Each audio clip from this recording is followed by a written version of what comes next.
কানাডার বসন্তকাল খুব ছোট। ঘর থেকে বের হলেই রাস্তার চারিপাশে দেখা যায় নানা রঙের ফুল ফুটে আছে। ফুলগুলো বেশি দিন থাকে না, মাত্র 15 দিন বা 20 দিন থাকে। এর মধ্যে চেরি, ম্যাগনোলিয়া, টিউলিপ অন্যতম।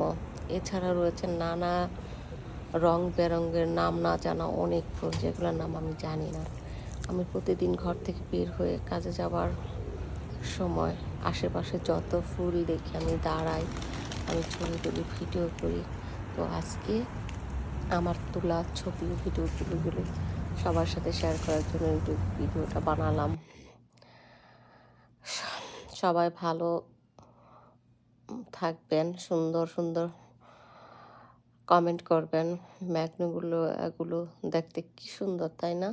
খুব সুইট, আর কাছ থেকে দেখলে এত ভাল লাগে, মনে হয় যেন ছবির মতো, কিন্তু এগুলো বাস্তব। প্রতি বসন্তে এমন করে ফুল ফোটে, যদিও তা ক্ষণিকের, কিন্তু আমরা সেই সময়টাকে খুব ধরে রাখি নিজেদের ক্যামেরাতে বা মনের কুঠিরে। আমার এই সময়টা খুব ভালো লাগে, আমি সারা বছর ধরে অপেক্ষা করতে থাকি এই সময়টার জন্য।